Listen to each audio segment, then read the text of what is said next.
The smell of ash and noxious fumes hangs heavy in the air as Cilkas and his men approach the Blightwood. Ahead of them, the healthy trees give way to dying, rotting, and burning wooden husks.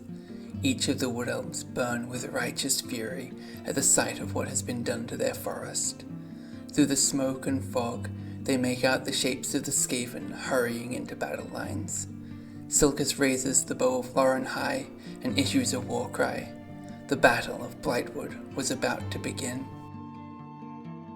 This battle report may contain content that isn't suitable for younger audiences and that some people may find distressing, such as descriptions of violence, particularly gruesome descriptions of death, or spooky skeletons. If you think there's a chance it may contain something you would find unpleasant, please check the description below for a quick list of everything in the video. Within the tunnels under the mountain range of the vaults sits three major Skaven lairs: Foul Peak, Fester Spike, and Putrid Stump. For years, Fester Spike and Putrid Stump shared an intense rivalry, which was only brought to an end with the intervention of the Council of 13. While ostensibly the two lairs were no longer at odds, many warlords within them would not let old grudges go, and the two lairs competed in other ways. As a major trade hub, Putrid Stump sought to prove its superiority in material wealth. Even with the goods passing through them, Fester Spike's mines remained more productive, and the warlords of Putrid Stump realized they would need something more valuable to sell.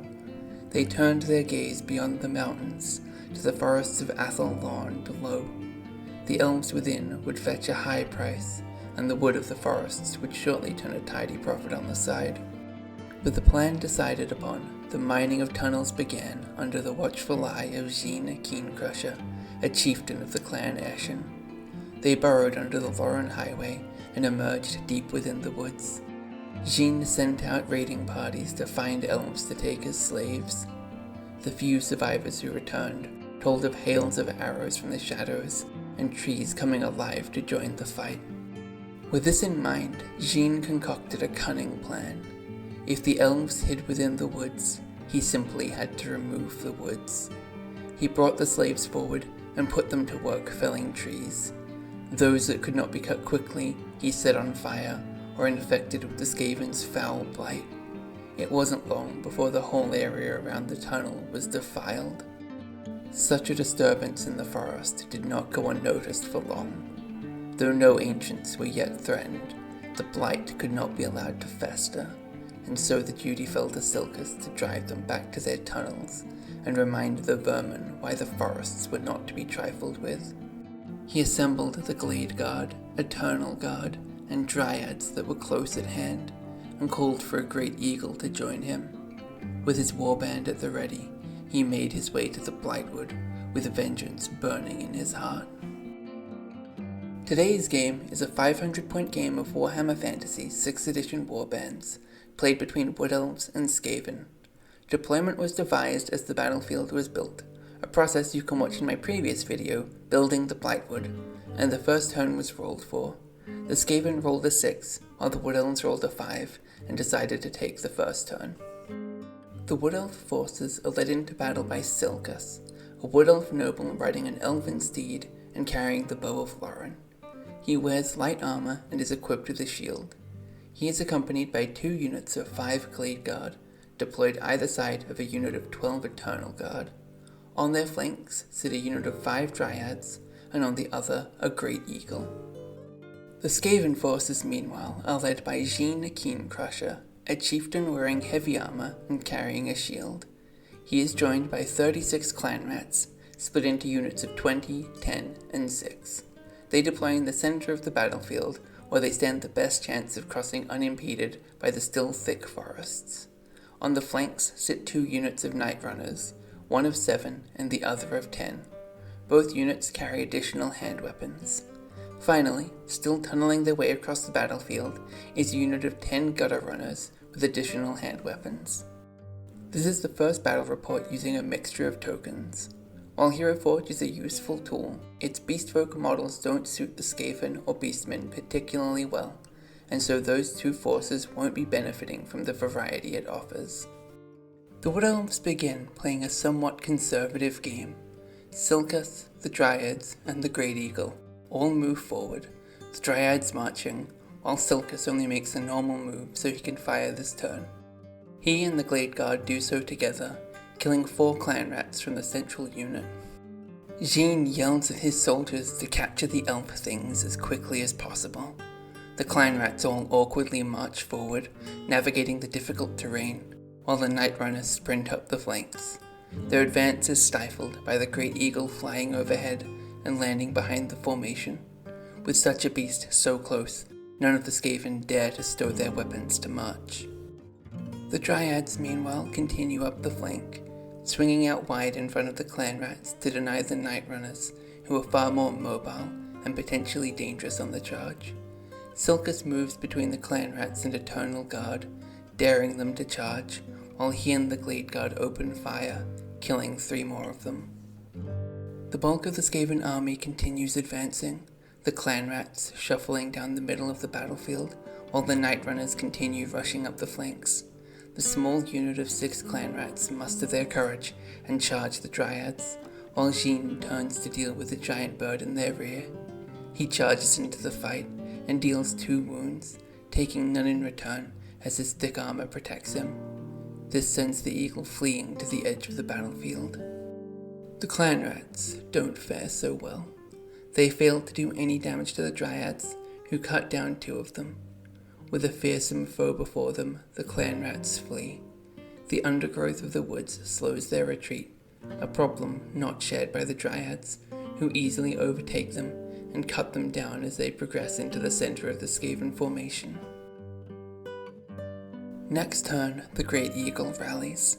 The Dryads make their way across the back of the Skaven line, advancing on Zheen and threatening the rear of the formation enough to make marching untenable still. Cilkas and the Glade Guards on the left both move to fire at the approaching Night Runners, while the right unit of Glade Guards simply take aim. They all open fire on the flanking Skaven. The unit of 10 loses a full half of their forces, but manage to hold their nerve. Their allies aren't so brave. 2 of them fall in the volley of arrows, and they begin to flee the battlefield. The ground below rumbles as the Gutter Runners finish their tunnel and set to emerge behind the Wood Elf line. Unfortunately, one of them misread the map, and while they were supposed to emerge behind the Eternal Guard, they instead emerge on the flank of the battlefield, isolated from everything except the fleeing Night Runners. The side of the Gutter Runners gives the Night Runners hope, and they rally, each unit using the other to get their bearings and decide what to do in the coming turns. The other Night Runners, meanwhile, charge at the Glade Guard, who turn and flee from them, while the central block of Clanrats advances on the Eternal Guard. In the rear of the fight, Zheen scurries behind the unit of 10 Clanrats, who reform to face the oncoming Dryads. This doesn't prove to be the safe spot he'd hoped, as next turn the Dryads charge the Clanrats and tear through the first line, sending the remaining 5 fleeing. The Dryads give chase, running straight into Zheen. While this is going on, the Eternal Guard has charged the big unit of Clanrats, and the Eagle has flown into position to give chase to any unit that is fleeing in the next turn. The Eternal Guard only kill 1 rat, but it's enough to send them fleeing.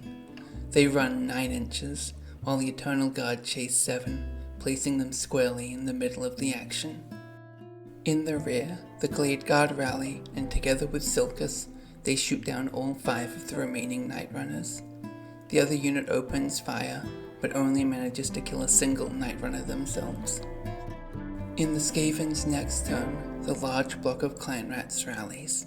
The fleeing units and inconvenient location of the Gutter Runners has made the battlefield a chaotic mess by this point. The Night Runners charge the flank of the Eternal Guard to tie them up for a turn and let the Skaven close in around them. This move immediately backfires, as the Night Runners cut down 1 Eternal Guard and lose 2 of their number. They flee a short distance, while the Eternal Guard pursue with enough vigor to carry them into the Gutter Runners behind them. Meanwhile, the smaller unit of Clanrats continues fleeing, as the Dryads and Zheen face off. They fail to do any damage to each other, which sends Zheen fleeing in the face of the Dryads' numbers, and he gets run down. The Clanrats join him in the next turn as the eagle charges them and easily catches the fleeing unit. Cilkas and the Glade Guard all fire at the remaining Clanrats, but only manage to kill one of them.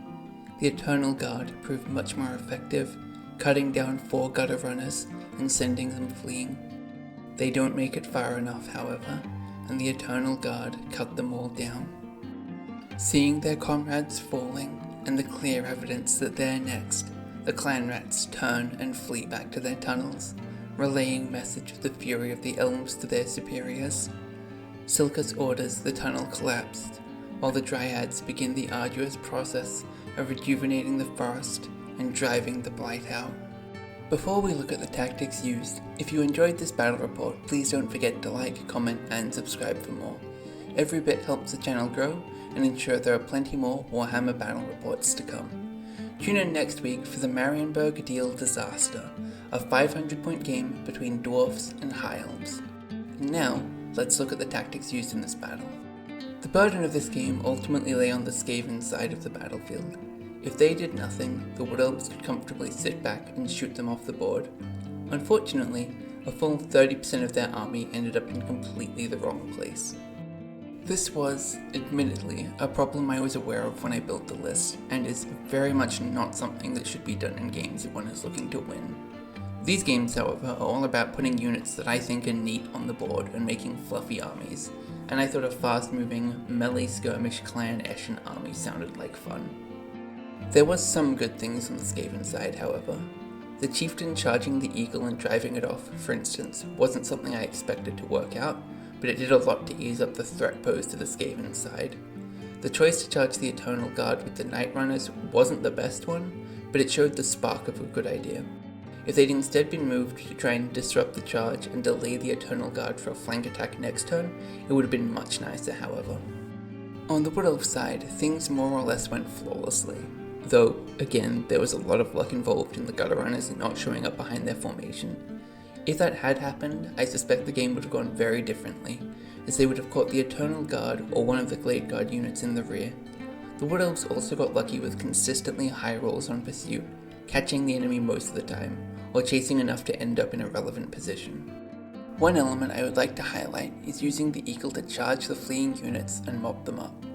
I've been doing a fair bit of thinking about eagles lately while theory crafting some lists, and I've been trying to determine what exactly they should be used for.